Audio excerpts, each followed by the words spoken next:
Kind of jumping into the middle of a project here, but hey, that's what happens sometimes, especially when you got multiple projects going on at once. So, anyway, right to the point here.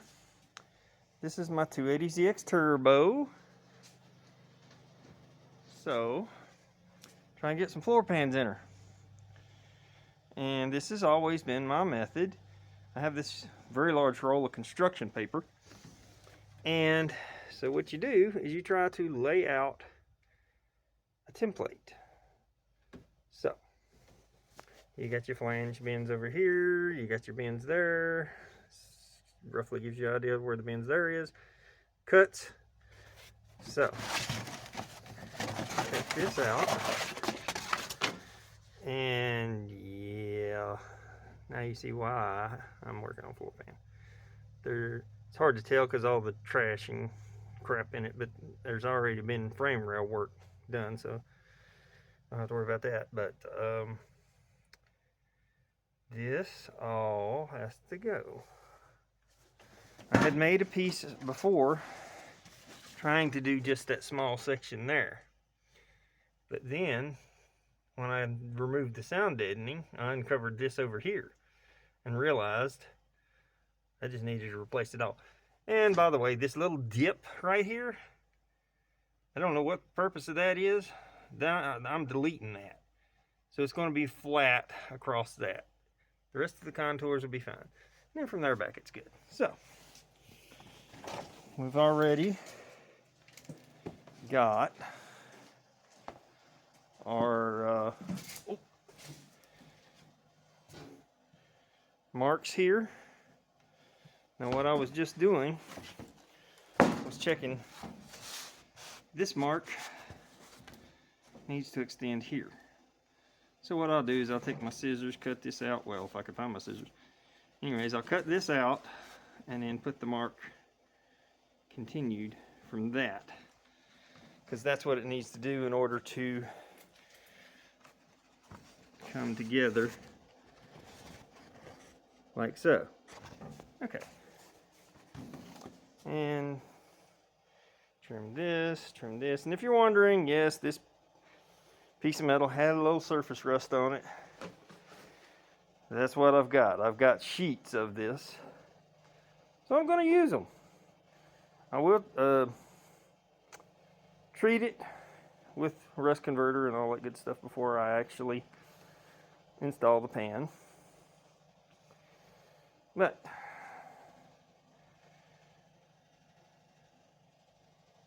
it's heavy gauge metal. I think it's I've got 18 and I've got 20. I think this is the 18. I think. I'm not for sure on that. Anyways, it's heavy. It's plenty thick enough for floor pans. I've used it for years. Okay. So, got to get the cutoff wheel and start cutting. Okay, cutoff wheel ready. I probably didn't even see this one. We're going to start with this little dude.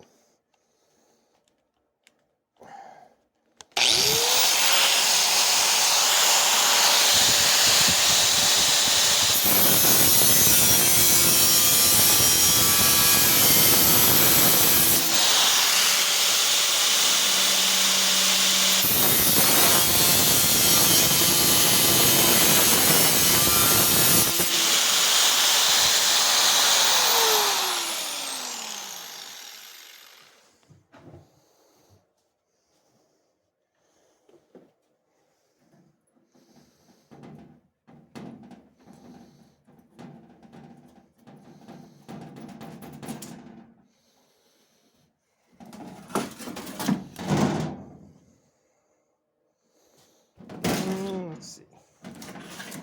There we go. And yes, I am using the inside of the passenger's door as a workbench. It works. It's a bench.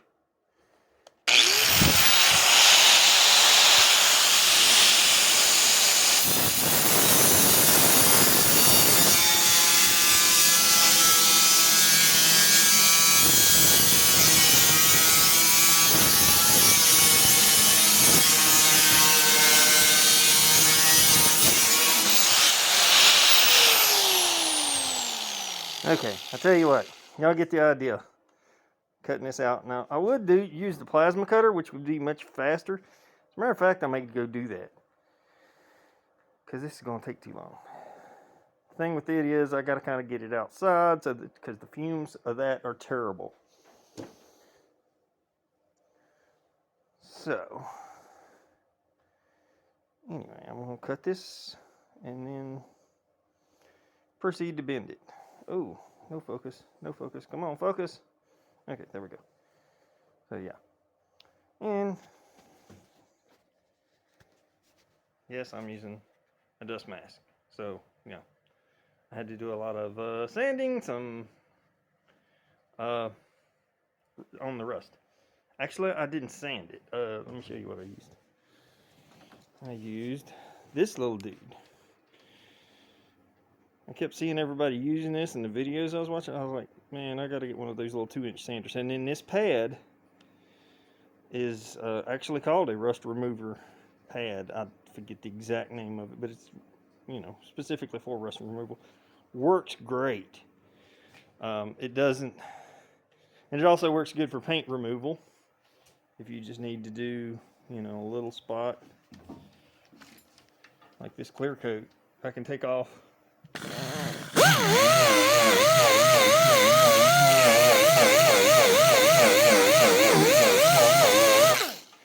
the clear coat and leave the base coat if I want to. Of course, I'm not going to do that. I'm going to just sand all this crap off, because she's got to be primed down and all that good stuff to get it all one color. Anyway,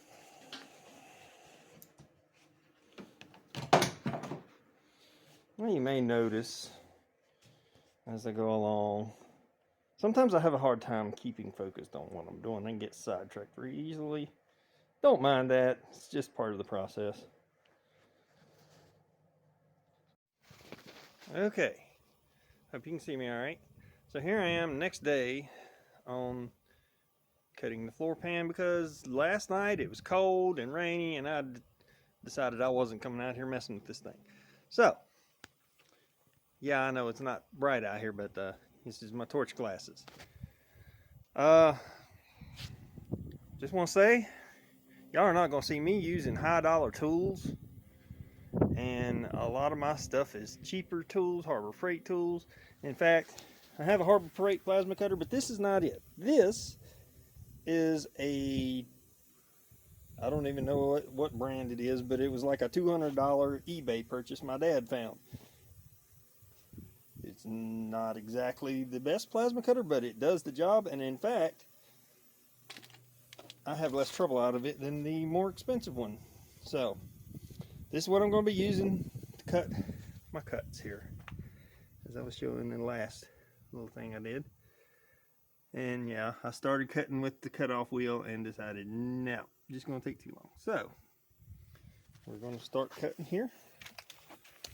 Of course, first you got to hook your ground up. And I prefer to use this thing outdoors whenever possible, even though it's cold as crap out here. Oops, sorry, untangling the hose. Because the fumes are pretty rough. Sorry for the shaky camera work, but oh, it does help when you turn it on.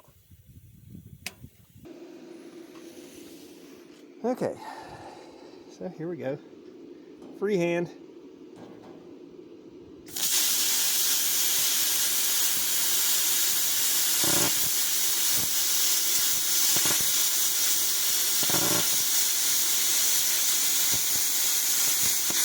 Okay, I'm getting shaky. So, yeah, as you can see, this is not exactly a plasma table. That's my press, which also sits outside because I don't have room for it in the shop. But this is where I often do a lot of cutting. But I'm going to get me a straight edge and a clamp and clamp onto that to make this much smoother, easier. Usually my preferred method when I'm doing straight lines. So, all right, well, I accidentally didn't get that part that I was trying to show y'all making these cuts. But as you can see, going from freehand to straight edge makes a much cleaner cut. Excuse me. This is a square and a couple of clamps. Makes for a perfect jig. I have to reset it to get this next line. So, don't know if I can do this like this or not, but we're gonna try it.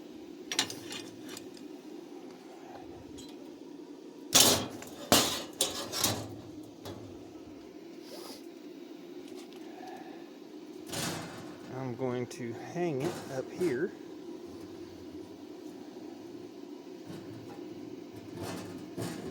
Now, whenever you're doing this, it's important that you keep an 1/8 inch gap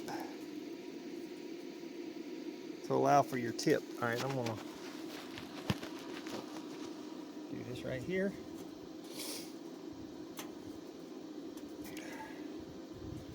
It's trying to rain on me.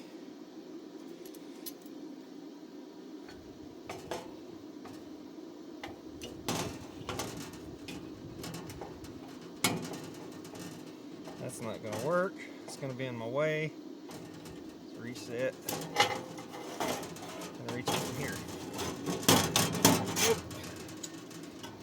Go from the top, get it down here. Like so. Okay. That'll be close enough. This does not have to be perfect.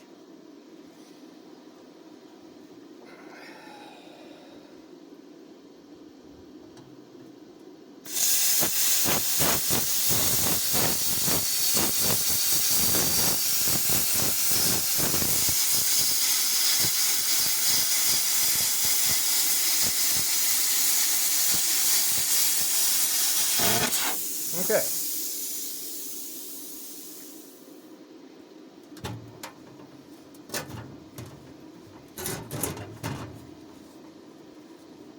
So,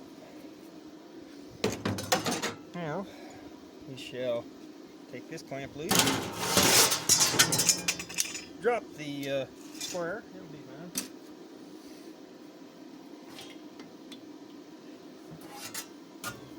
And turn him. How am I going to turn him to get this?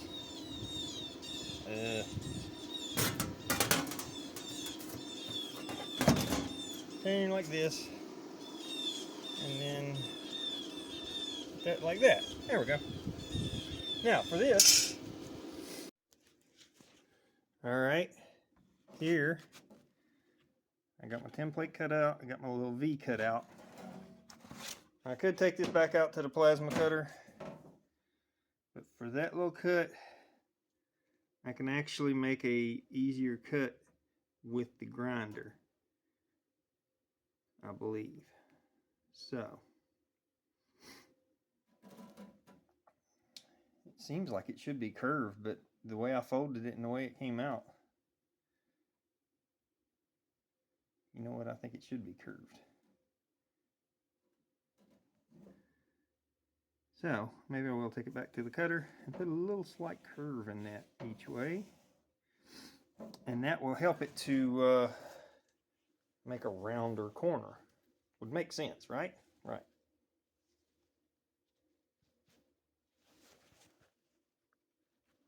Right? All right.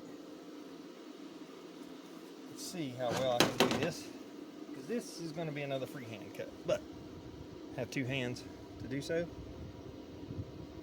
we're going to go.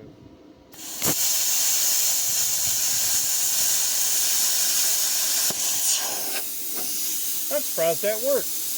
I didn't have it ground actually to the metal. I had it just to the bench, but it somehow grounded to that. Okay, so this one we're going to go.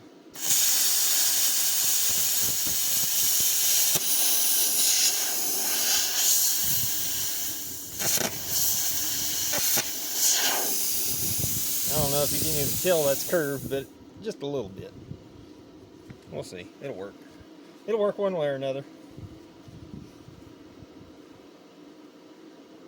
Might not be the prettiest finished product, but it's a floor pan. This is going to be covered in carpet, so yeah, it'll be all right. Strength and, you know, not having your feet dangling out to the road is the main thing here. And yeah, it's dark back here because I've got 1.5 lights not burning. Hopefully I'll get to upgrade to some LEDs in the near future, but for now I've got fluorescence there. Hey, that one just came on. Well, that helps some. All right. Should have done this first. Get my gloves on.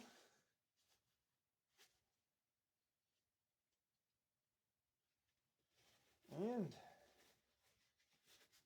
of course now I don't know where a marker is. I don't really know if I need one. I do know. I'll put my template up here. Alright, make sure I got a hammer handy. And okay, I need to flip this over because I got to go down with it.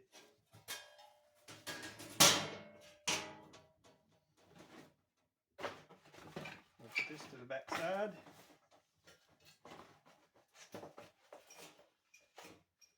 Ideally, I should put some marks on it, but we're going to wing it. Alright, so I'll line up my bend mark on my paper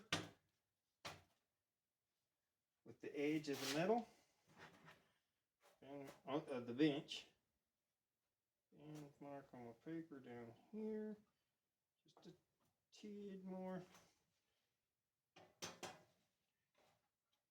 like so.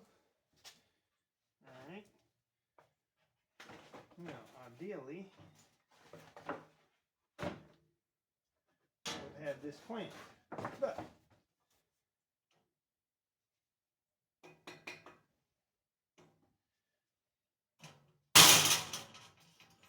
you might want to turn your volume down at this point.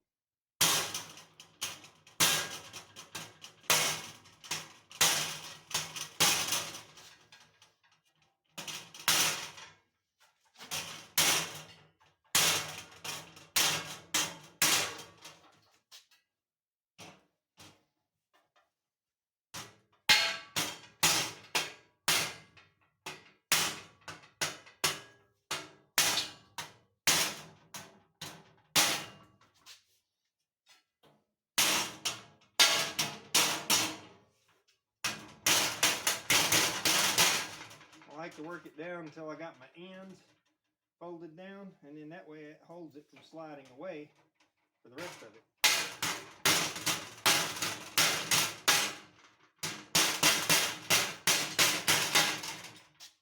Sheet metal brake would sure be nice.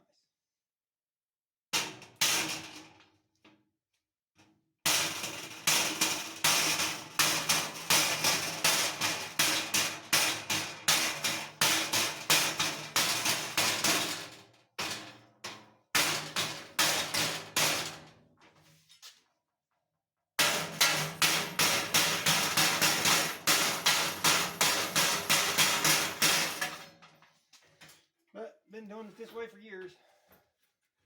Now we're going to put him over here on this flat side of this angle.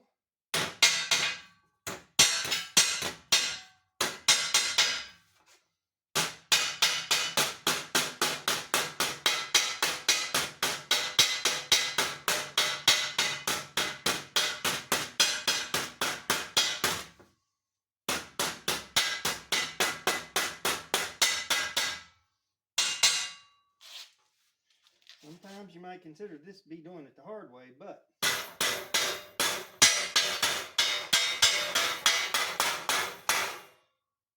I always work with what you got.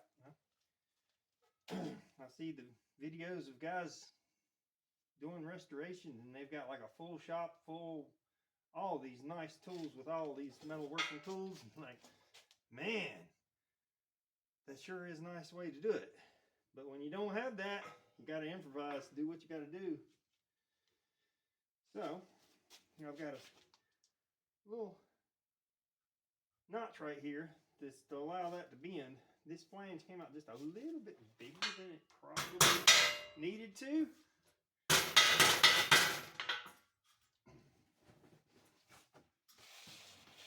Let's check, see here. Yeah, just a little bit.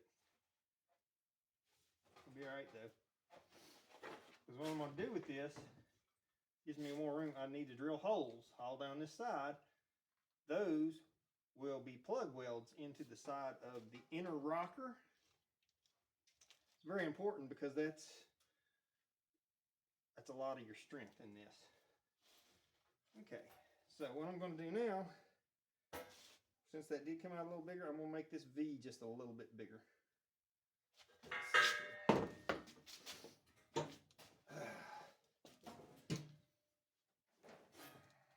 Cold weather got me the sniffles here.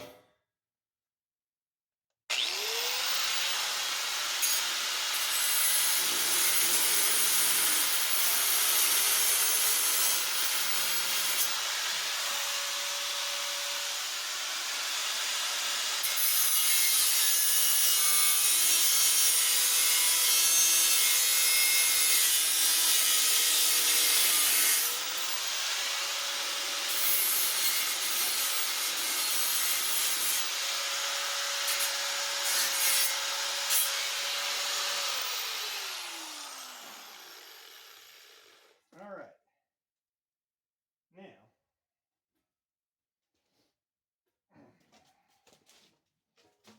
my next bend will be that front part to bring that together. So for that, we're going to put that notch right there on that corner. And this goes just past this corner here. Let's see.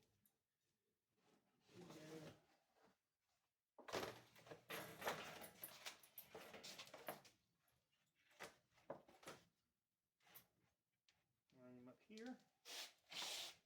And then according to that, it needs to go like that right there. Okay. Woo! Alright, our bench is rocking here. Put on it there. Now for this one, we're just going to manually bend him like so.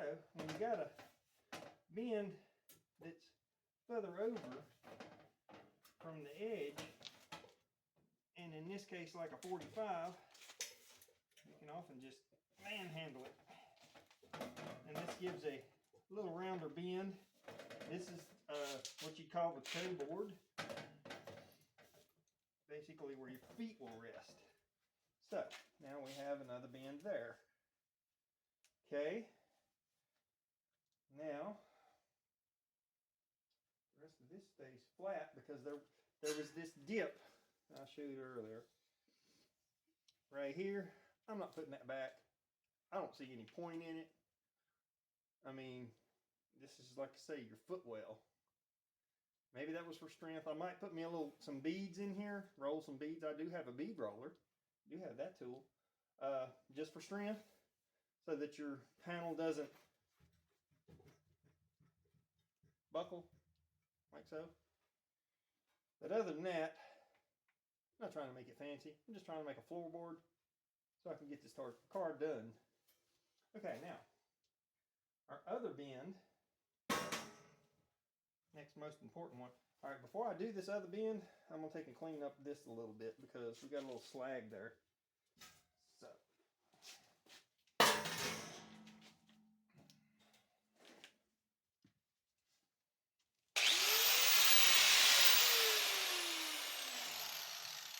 Well, let me use the other grinder. It's got a longer tail and an actual flapper disc on it.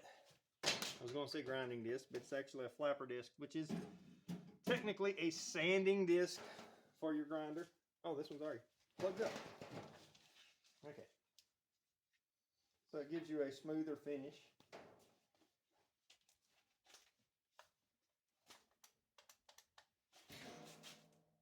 I thought it was plugged up. Oh, nope. What is that plugged up? Oh, that's the welder. Okay.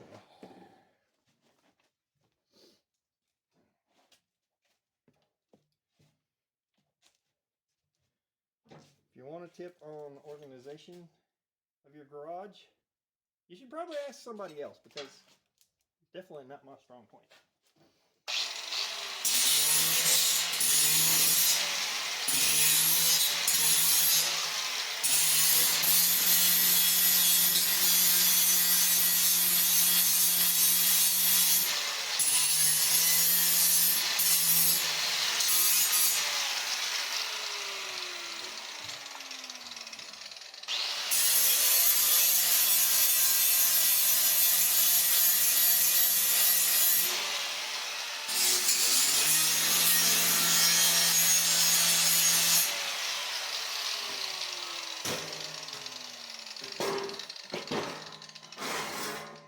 Hold still, dang it.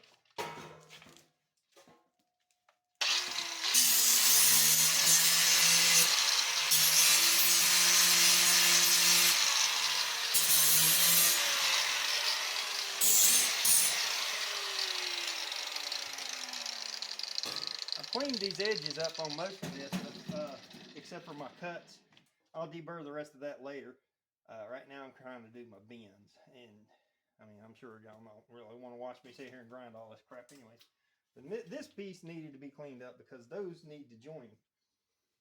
And that's my next bend, which I'm going to do like I did that last one. And here again with my template laid up here. Now ideally, what I should have done is drawn these bends on the template, on the plate of metal, and all that good stuff.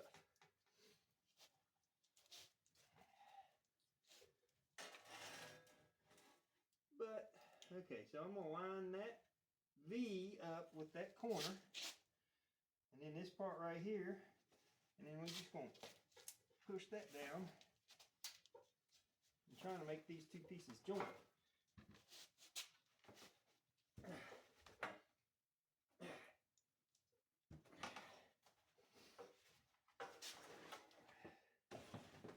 Okay, so we're getting there.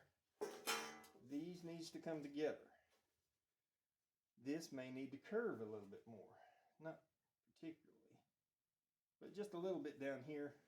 So what we want to do in that instance is come back here and set this back a little bit, not on where the other bend was. Give him a little bit more there. Oh, well, it would help if I wasn't on the flange on this side. And see, that's going to limit me for curving this side. But that's okay, because this is the corner. This corner is the one I really need to be rounded. And it ain't wanting to quite. So, I'm going to take and put him about right there and persuade him a little bit.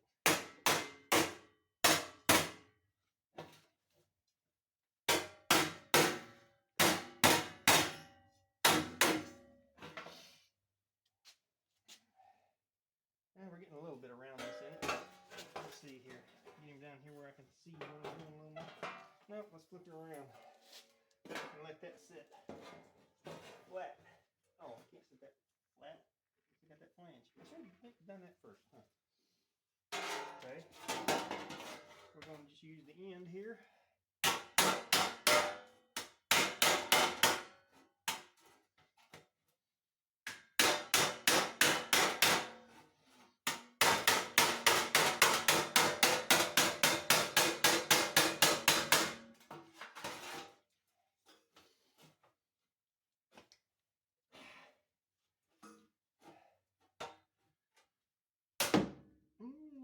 It's not beat on the card.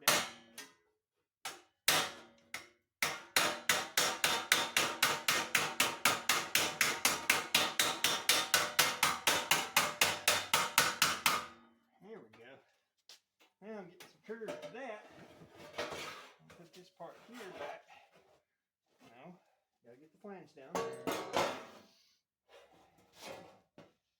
I got that flange down.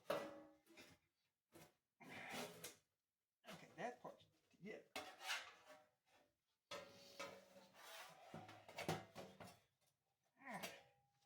Trying to get this part up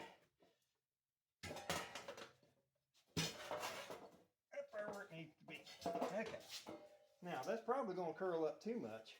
And to get it to actually go back down to the floor pan, may have to run some self-tapping screws in here to pull that down good and tight so I can weld this edge up. Not to that point yet, but I do want to get this shaped on around here, bring this together, test fit it first, and make sure. But then once I'm sure, this will get welded up, and then that's pretty much got the pan shape. This is a very simple pan. Like I say, I'll probably go back, put some bead rolls in it, maybe a little X or something, just something in there to give it some strength. The dip that was in there, drainage dip, I don't know. I never understood why they put so many humps and lumps and contours in the floor pan. But sometimes there's a reason for it. Sometimes it's because they felt like it, I believe. I don't know.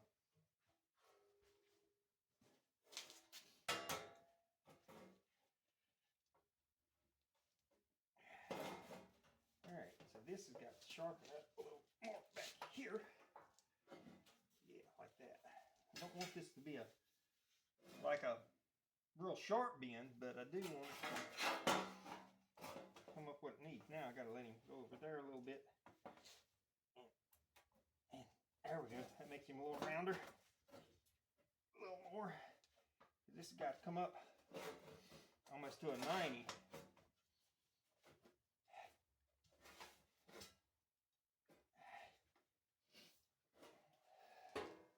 Not quite to a 90, but it's got to come up pretty close to it. All right. And then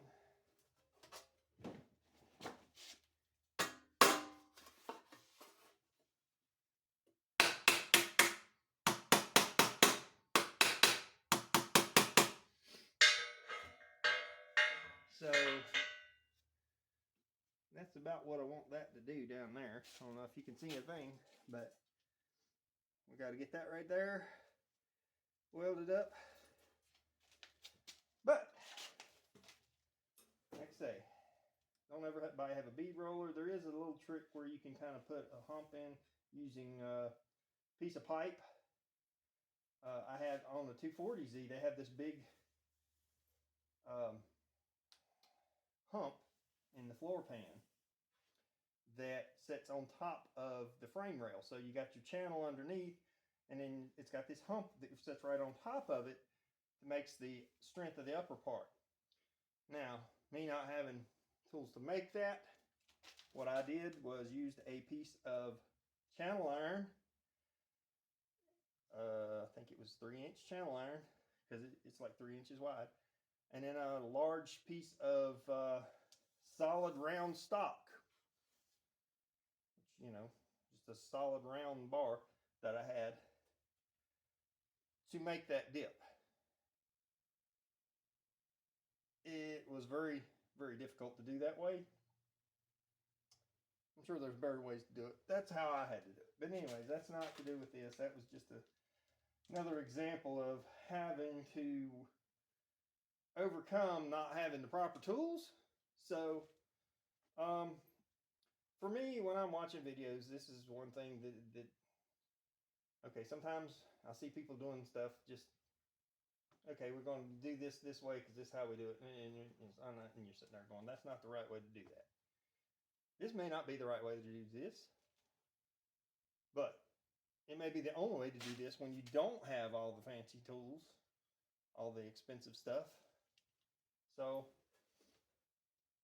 this is, I guess, what you would call a grassroots basic way to do it and get it done. That's the thing.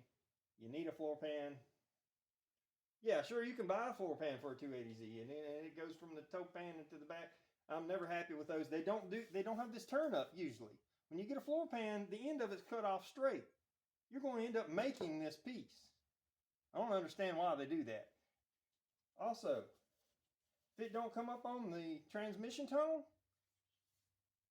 this is where it rusts. Especially right here, they join the floor pans on these cars. There is a seam, goes right across here. That's where they rust. That's where the water gathers if it comes through from the dash. The windshield leaks, the heater core leaks, the cowl leaks through the heater core, the blower system, any of that, it's going to puddle right here. And there's a seam right there. Now they put seam sealer on it and that sound deadening stuff. The sound deadening stuff is also another contributor. I don't know. Sometimes it helps, sometimes it makes it worse. Okay, I feel like I'm rambling now, but I've got fitment to do here. My light is dead. I don't know how much more I'm going to get done this evening, but I did want to show how you can make a floor pan. I might do a little bit, if I do some bead rolling, I might try to video that. I'm new to this, trying to do this video thing, so, you know, bear with me. This is kind of my learning process with anything, though. But that's the thing. Don't be afraid to try new things. I don't want to go too far with that, but, you know, you're not going to learn anything new if you don't try something new. And try to look up as much information as you can. You know, that's one thing about YouTube. There's a lot of information out there. The thing I have noticed is about it is if you don't know and you look it up, you don't know if whoever you're watching is doing it right or not. So try to, I don't know. I really don't know how you would know who's doing it right and who is not doing it right if you don't know, and that's why you looked it up. Interesting concept there. A lot of people are doing it for fun. I'm doing this for, you know, to kind of show that you can do it without spending a pile of money on expensive tools. Because I don't have a pile of money to spend on expensive tools. I just like tinkering with cars. And unfortunately, when you mess with Datsuns, my favorite brand, you're going to have to deal with rust repair. So, anyway, I think that's going to be it for that segment of metalwork for now. Hopefully, my little belt clip here did the trick, and we come out with something decent. All right, let's release, and there's our floor pan. Okay, decided to show you all the test fit, see how this goes.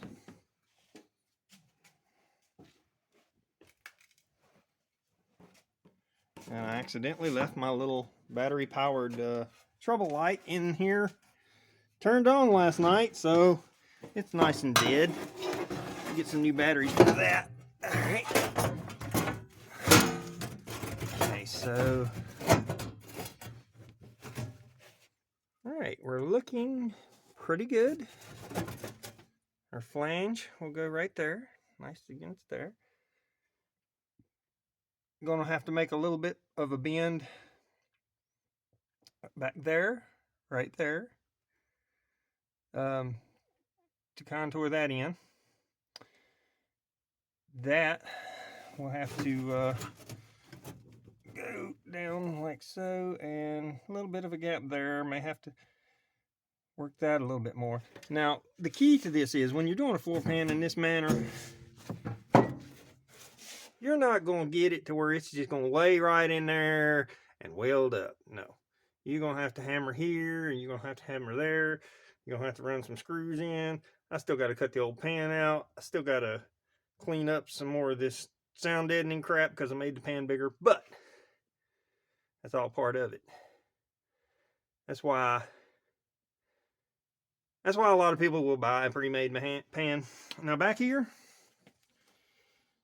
I actually cut a pan out of a donor car because you got seat mounts. Now I didn't replace the seat mount. The seat mount stayed put, but well, as you can see, sorry about the glare, but I cut it up to there and back to there and replaced this entire pan from a donor car, which I paid $50 for.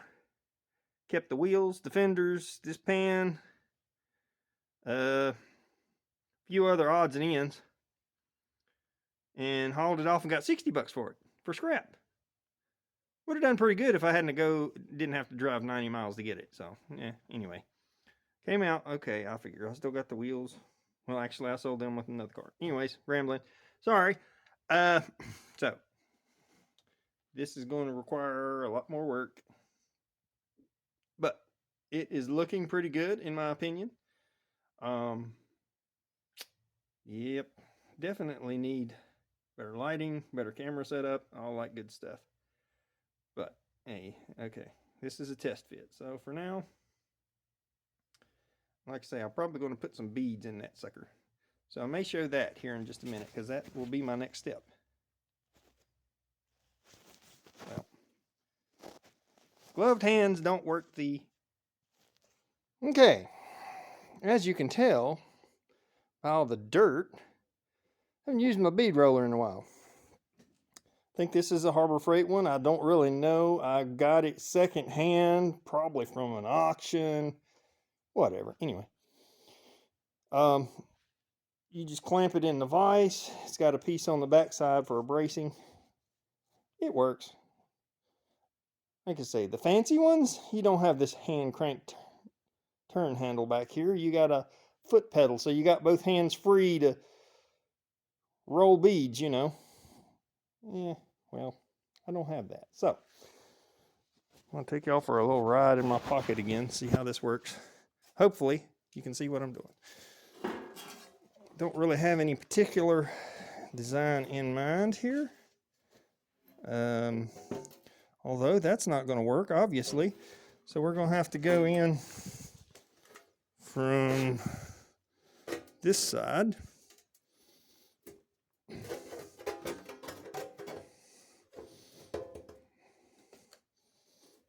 So we're just going to put a little bead in. I don't seem to be doing anything. Must be out of adjustment.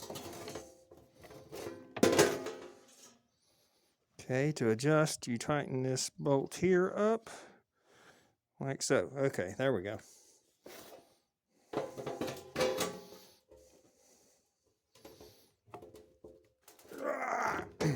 There we go.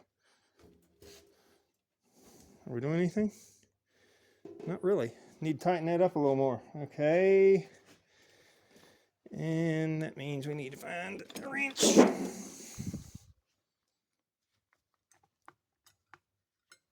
I would say excuse the mess, but there's no excuse for it.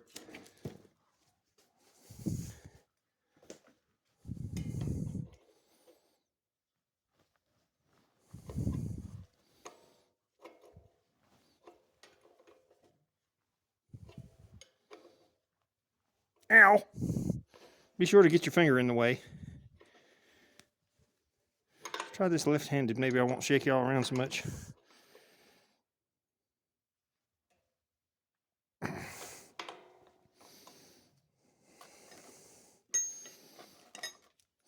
The key is to make sure there's plenty of useless junk on your workbench so you don't have anywhere to actually sit something you might need.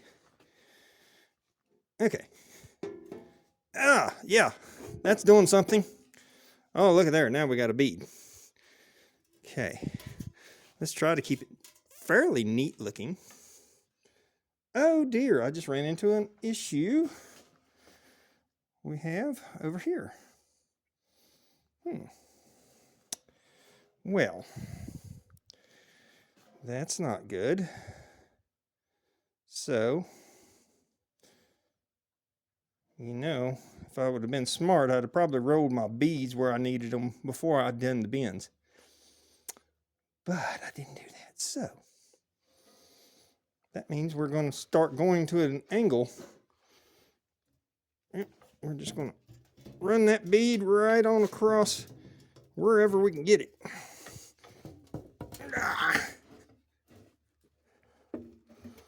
Which that piece is dictating it's going to go right on around like this. But you know what? A curved bead can still give you strength.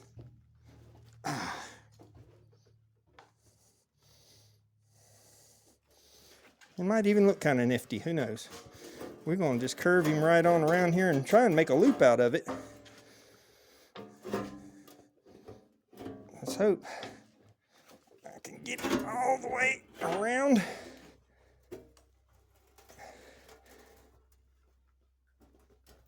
There. Okay, now we put a bead in it. Now, it's nothing fancy, and it's not any design. I didn't draw anything, but listen, no buckling. I think that'll do it, as far as I'm concerned. I mean, I could put some more somewhere else. Could even put a second one around here. Maybe put one around here to that side. Let's do that maybe. Start here. No, let's start here and roll it. No, we're going to hit there. Well, I'm just going to put one going up through right here. As far as I can go. When it hits, I'll curve it a little or something and whatever. Let's bring him over a little bit. All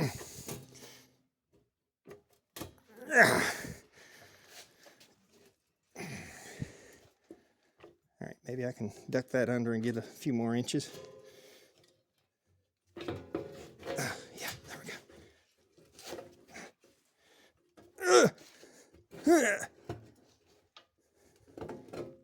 Okay, that's it for that one. Let's try to follow it back to come out.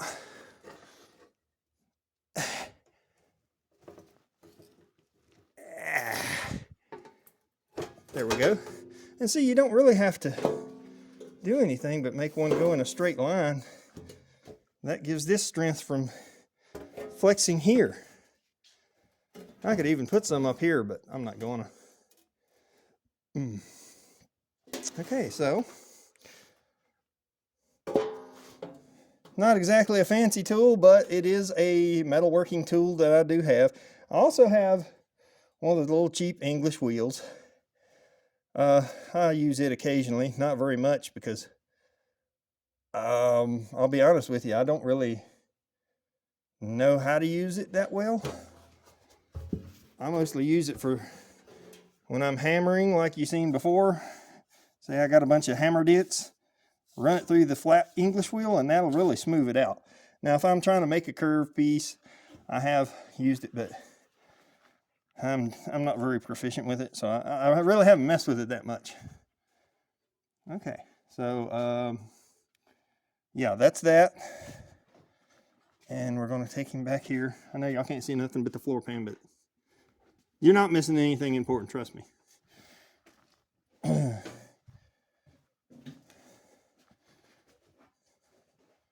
Now, okay, I'm going to bring it back here and test fit it again, like that's going to make it fit any better. No, and that only is for strength, but anyway. So, yeah, I got to get that back in there some more. At this point, I'll start taking my marker, marking where it needs to bend, bring it out, bend it some. Sometimes I'll bend it in place, but up under the dash is not a place I really want to be trying to do hammer work. I really hope I don't have y'all covered up with my shirt pocket there. Okay. If it's a little fuzzy at the bottom, don't mind that. So anyway, I think y'all get the gist of what I'm trying to get at here. I get some better camera equipment and setups where I can GoPro it, clamp it somewhere. You can see what I'm doing. Hopefully the camera's not all over the place. Yeah, it'll be a lot better. But like I said, this is how you figure stuff out, by doing.